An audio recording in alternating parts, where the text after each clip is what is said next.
The violent rocking of the cruise ship sent Felix Barrington racing for his private suite's bathroom, his dinner making a hasty departure as the luxury vessel battled angry waves. How ironic that a man who commanded a real estate empire worth billions couldn't command his own stomach on the open sea. Clutching the marble countertop, Felix wiped his mouth with a monogrammed towel and glared at his ashen reflection.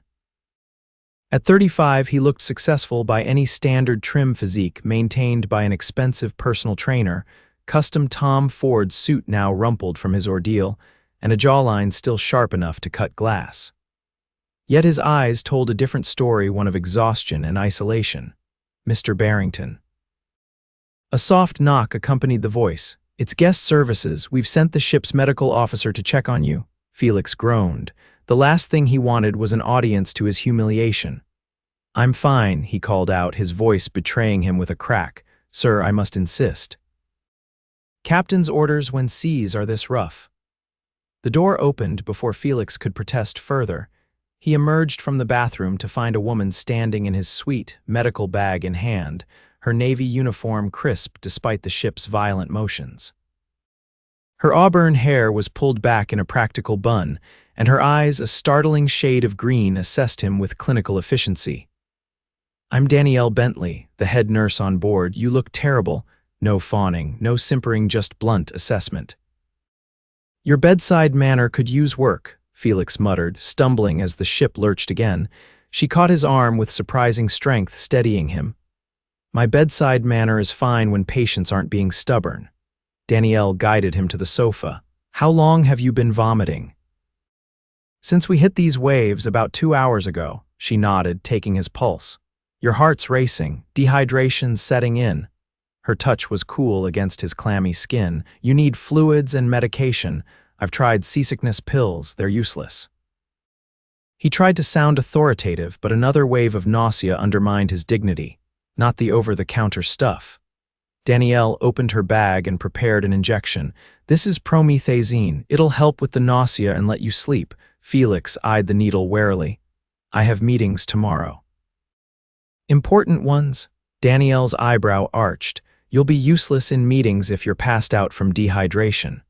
Besides, this storm is expected to last through tomorrow. Your meetings will likely be rescheduled." Before he could argue further, she had swabbed his arm and administered the injection with practiced efficiency. "Now, I'm going to start in Roman 4 to rehydrate you, then you'll sleep." "Do you treat all your patients this way?" Felix asked, watching as she prepared the Roman 4 line. "Only the difficult ones who think their business empires will collapse if they take proper care of themselves." A small smile softened her words. Felix studied her as she worked. No wedding ring, no flirtatious glances, just complete professionalism. It was refreshing after years of people either intimidated by his wealth or trying to exploit it. "How did you know about my business empire?" he asked as she inserted the Roman 4 needle. "Mr. Barrington, you're on the cover of this month's Forbes, and your suite is the royal penthouse." It wasn't hard to deduce. She hung the Roman 4 bag on a lamp stand she'd pulled closer to the sofa. "There, this will run for about an hour. I'll check on you after." As she turned to leave, the ship pitched violently. Danielle lost her footing and stumbled against him. Felix instinctively caught her, their faces suddenly inches apart. For a moment, neither moved. "Sorry," she murmured, quickly righting herself. Hazard of the job. But Felix had caught something in that brief connection, a flicker of recognition, perhaps. Not of his face or name, but something deeper. "Thank you," he said simply, "for not treating me like I'm made of glass or gold." Her professional mask slipped just slightly. "Rest, Mr. Barrington. I'll be back to check your Roman 4. As the door closed behind her, Felix felt the medication beginning to work, the nausea receding. For the first time in years, he found himself thinking about someone other than himself or his next business acquisition. When Felix awoke the following morning, the violent pitching had subsided to a gentle roll. Sunlight streamed through the suite's panoramic windows, casting golden patterns across the luxury furnishings. The Roman 4 was gone, but a note sat on the coffee table. "Mr. Barrington, you were sleeping soundly when I returned. Roman 4 completed successfully." Please call the medical center if symptoms return. Drink the electrolyte solution I've left. D. Bentley, RN. Beside the note sat a glass of pale liquid. Felix drank it, surprised by the pleasant taste, not the chemical flavor he'd expected. His phone blinked with notifications. The business meetings had indeed been rescheduled. As Nurse Bentley had predicted, Felix showered and dressed, feeling oddly off balance. Not from seasickness, but from the lingering memory of green eyes that had seen through his wealth to the exhausted man beneath. On impulse, he called the concierge. "Can you send flowers to the medical center for Nurse Bentley?" "Certainly, sir. Any particular message?" Felix hesitated. "Just, thank you for your care, Felix Barrington." "Very good, sir. Anything else?" "That's all." But it wasn't all. Throughout the day, as Felix tried to enjoy the ship's amenities, he found himself scanning crowds for auburn hair and a navy uniform. By evening, irritated with himself, he decided to dine at the ship's most exclusive restaurant, where at least he could lose himself in excellent food and fine wine. The maitre d' escorted him to a prime table overlooking the ocean, now calm under a sky blooming with stars. Felix had just ordered when he spotted her Danielle entering the restaurant in a simple dark green dress that matched her eyes, accompanied by an older couple who shared her auburn coloring. Without thinking, Felix stood. "Excuse me," he said to the waiter. "The party just being seated, could you invite them to join me? My table has room." The waiter looked startled but nodded. "Of course, Mr. Barrington." Felix watched as the waiter approached Danielle's table. He saw her surprise, then her gaze finding him across the room. A brief discussion followed before the older couple nodded enthusiastically. Moments later, they were being escorted to his table. "Mr. Barrington," Danielle said as they approached, "this is very generous but unnecessary. Thank you for the flowers, by the way."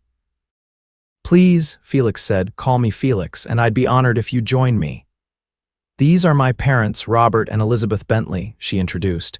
"They're celebrating their 40th anniversary." "Congratulations," Felix shook their hands warmly. "That's quite an achievement." "Thank you for including us," Elizabeth said, her eyes the same striking green as her daughter's, twinkling with undisguised curiosity. "Danny mentioned she treated you yesterday. Feeling better?" "Much better, thanks to your daughter," Felix said, helping Danielle with her chair. "She has a memorable bedside manner." Danielle's cheeks colored slightly.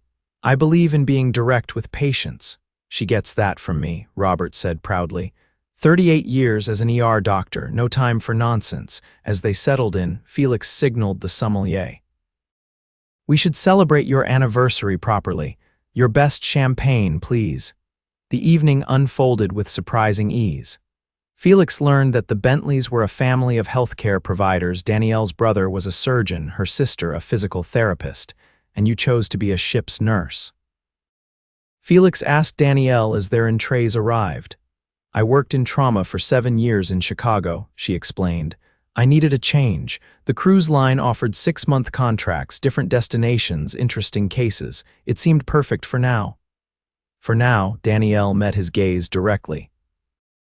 "I'm saving to open a clinic in an underserved area, somewhere I can make a difference." Felix felt something stir inside him, admiration, perhaps, or recognition of a kindred entrepreneurial spirit, albeit with very different goals than his own.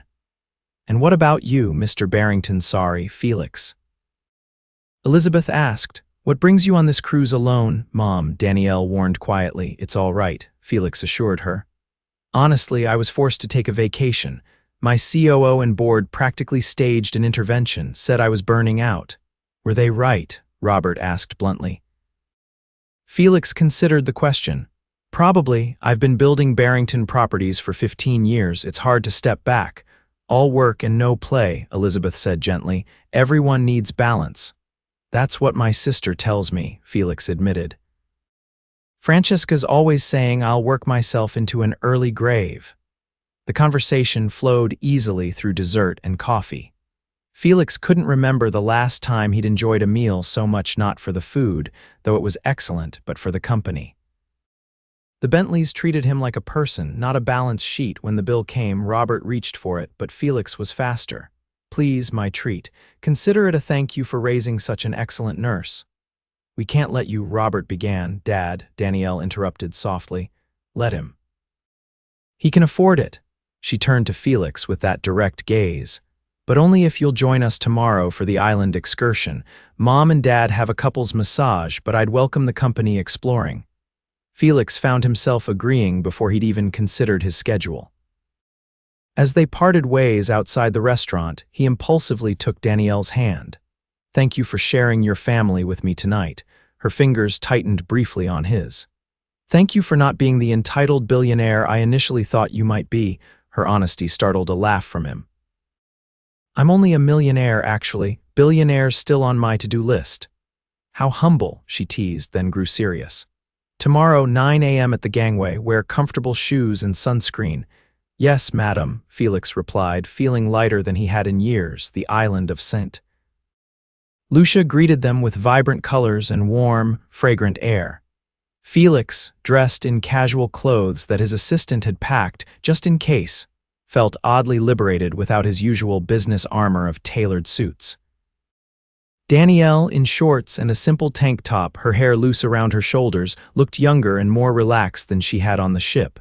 She carried a small backpack and wore a knowing smile as they disembarked. What? Felix asked, noticing her expression. Nothing, it's just… You actually own normal person clothes. I half expected you to show up in wingtips and a tie. Felix laughed. I do occasionally leave the boardroom, though I'll admit, not often enough.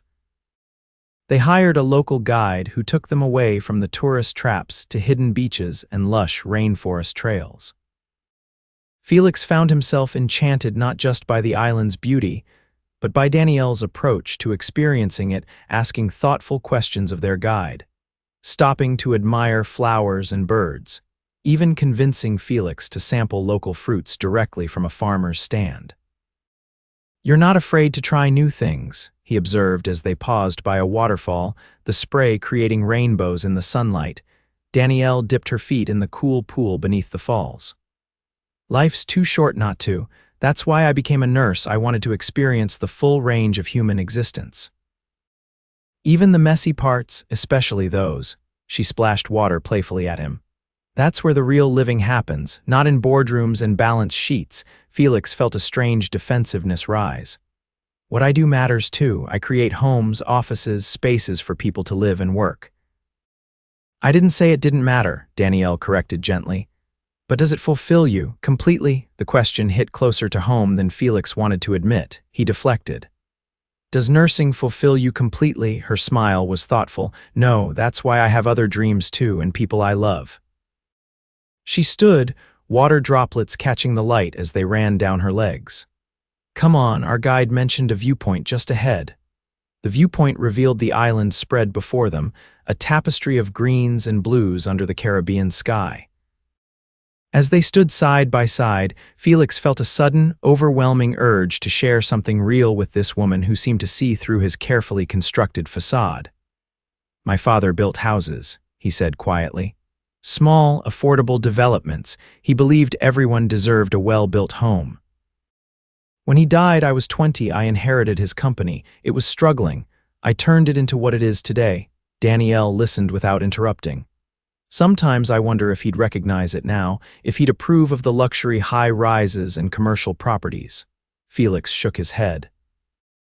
I haven't thought about that in years. Danielle's hand found his, fingers intertwining. Do you still build any affordable housing? 20% of all our developments are affordable units. It's not in our marketing materials, looks too sentimental, but it's non-negotiable in our business model. She squeezed his hand. I think your father would be proud of that. Something loosened in Felix's chest, a tightness he hadn't realized he'd been carrying. They stood that way for several minutes, hands linked, before continuing their exploration. By late afternoon, as they returned to the ship, Felix realized he'd spent an entire day without checking his phone or email, perhaps a first in his adult life. More surprisingly, he didn't regret it. Have dinner with me tonight, he said as they reached Danielle's cabin. Not the fancy restaurant, somewhere we can talk. She studied him, her expression unreadable. Felix, I should be clear, I'm not looking for a cruise ship fling. Neither am I. The words surprised him with their sincerity. I just want to know more about you. After a moment, she nodded. The cafe on deck 7 o'clock. Felix spent the intervening hours in a state of unusual anticipation. He showered, changed, and found himself standing outside the casual cafe 10 minutes early, feeling oddly nervous and emotion foreign to a man who regularly negotiated multi-million-dollar deals without breaking a sweat. Danielle arrived precisely on time, wearing a sundress and a cautious smile. The cafe was quiet, mostly empty as the majority of passengers were at the formal dining rooms. Over simple food and iced tea, they traded stories Danielle's of challenging patients and medical school mishaps, Felix's of disastrous early business ventures, and the mentor who'd helped him navigate his grief after his father's death. Your turn, Felix said as they shared a dessert. Tell me something few people know about you. Danielle traced patterns in the condensation on her glass. I collect vintage medical texts, first editions when I can find them. They remind me how far we've come and how much of medicine is still about human connection, not just science. That's unexpectedly poetic, she laughed. I contain multitudes. Then, more seriously, your turn. Felix considered what to share. I'm terrified of becoming irrelevant, of waking up one day and realizing I've built an empire but missed out on everything that matters. The confession hung between them, more intimate than he'd intended. Is that why you work so hard? Danielle asked softly.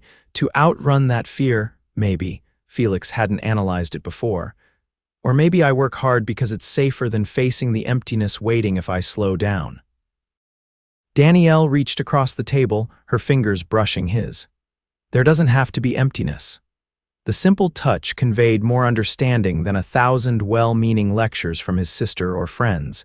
Here was someone who saw his struggle without judgment. Their evening stretched into a midnight walk around the ship's deck, the ocean a vast darkness beside them, stars overhead like scattered diamonds. They talked about everything and nothing: favorite books, childhood memories, places they hoped to visit someday. I should get some sleep, Danielle said eventually. I'm on duty tomorrow. Felix walked her to her cabin, lingering at her door. Thank you for today, all of it. It was nice seeing the world through someone else's eyes for a change, she replied. Impulsively, Felix leaned down and pressed his lips to hers, a brief, gentle kiss that asked rather than demanded. When he pulled back, her eyes remained closed for a moment before opening, bright with something that made his heart race. Good night, Felix, she whispered, slipping inside her cabin. Felix returned to his suite feeling more alive than he had in years. The next 3 days established a pattern. Felix would work mornings his business couldn't run itself entirely, then spend afternoons with Danielle when she was off duty. They explored the ship, played terrible mini-golf, watched a movie under the stars on the pool deck.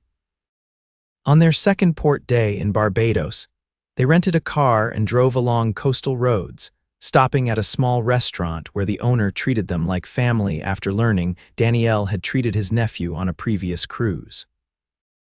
You're different with people than I expected, Danielle observed as they watched the sunset from a hidden cove they'd discovered. How so? You listen. Really listen. Most wealthy people I've met passengers on these cruises, they talk at people, not with them. Felix considered this.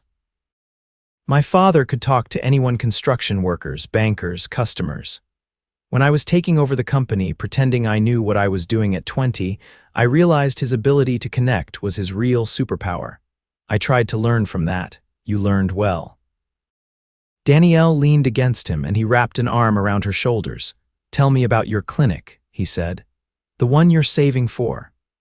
Her face lit up as she described her vision: a community health center in a rural area, offering affordable care to families who might otherwise go without. Preventative care, education, a place people can come without fear of financial ruin. How much more do you need to save? Felix asked. She named a figure that seemed impossibly small to him, the cost of a luxury car or a fine watch, but represented years of saving for her. I could help, he offered cautiously. An investment, not charity. Danielle stiffened. I need to do this myself. Why? Because, She searched for words, because then it's real, my achievement, not something handed to me. Felix understood pride, but this seemed different. Is accepting help always a bad thing? It creates obligations. Her voice was quiet but firm.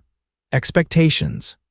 Not all help comes with strings, Felix said, though he recognized the hypocrisy in his words. In his world, everything had strings. Danielle changed the subject, and Felix let her, but the conversation lingered in his mind. For the first time, he was encountering someone who valued his company more than his wallet, and it was both refreshing and challenging to his worldview. Their last night on the cruise arrived too quickly. Felix arranged a private dinner on his suite's balcony, catered by the ship's best chef. As they dined under the stars, the melancholy of impending separation hung between them. So, Danielle said, setting down her wine glass, tomorrow we dock in Miami. Yes. Felix studied her face in the candlelight. Where will you go? The ship heads back out tomorrow evening.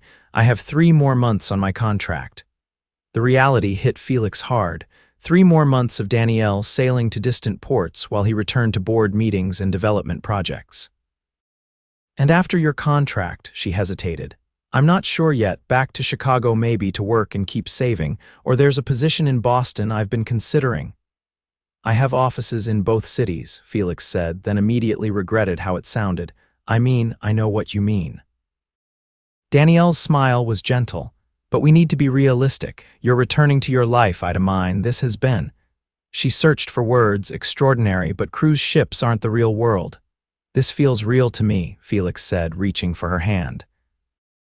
More real than anything has in a long time. For me too, she admitted, but that doesn't change our circumstances. Circumstances can change. People change them all the time. Danielle's laugh was soft. Is that the entrepreneur in you talking, always finding solutions? Maybe. Felix moved his chair closer to hers. But I know what I feel, Danielle. I'm not ready to say goodbye tomorrow and pretend this never happened. Her eyes searched his. What are you suggesting? That we find a way? I can fly to meet the ship at different ports. You can call and message me when you have connectivity and when your contract ends. He took a breath. When your contract ends, we figure out the next step together. Hope and uncertainty warred in her expression. Long-distance relationships are hard enough without adding international waters to the mix. I'm willing to try if you are. Felix brought her hand to his lips. I've spent 15 years building a company. I can certainly put in the effort to build something that matters even more. Danielle's breath caught. You barely know me. I know enough. Felix cupped her face gently.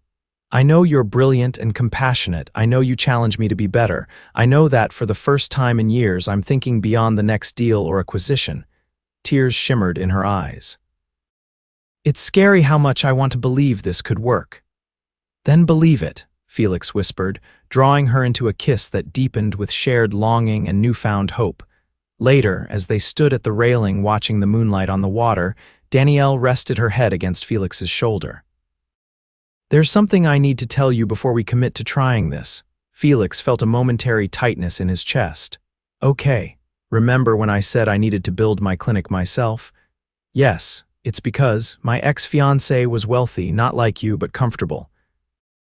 He offered to fund my dream, but with conditions that I quit nursing, that the clinic be in his hometown, that it bear his family's name. Her voice hardened. When I refused, he said I was ungrateful, that I didn't understand how the world worked. Felix tightened his arm around her. He sounds charming. A small laugh escaped her.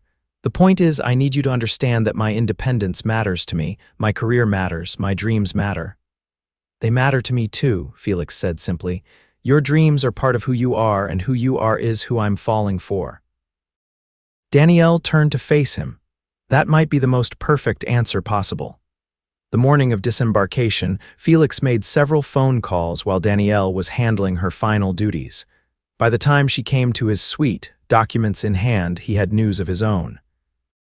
I've rearranged my schedule, he told her. I'll be in Puerto Rico when the ship docks there next week, then Aruba the week after. Danielle's smile was radiant. Really, and I've had an idea about your clinic. He hurried on as her expression grew cautious. Not funding business advice. My company has a nonprofit arm that helps community organizations find suitable properties, navigate zoning, that sort of thing. No strings, no naming rights, just expertise. Relief replaced her wariness. That would actually be incredibly helpful. Good. Felix pulled her into his arms. Because I have selfish reasons for wanting your clinic to succeed. The sooner it's established, the sooner you'll be settled somewhere I can see you more than once every 2 weeks. Danielle laughed. Ulterior motives revealed. Always, Felix murmured against her hair. Now, I believe you brought paperwork. She handed him several pages. My contact information, the ship's itinerary for the next 3 months, and best times to call based on port schedules. Very efficient, Nurse Bentley. Felix tucked the papers safely away. I've made something for you too. He handed her a small package. Danielle opened it to find a satellite phone. Felix.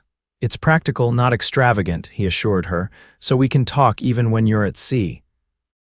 The service is paid for the duration of your contract. Her fingers traced the device. Thank you.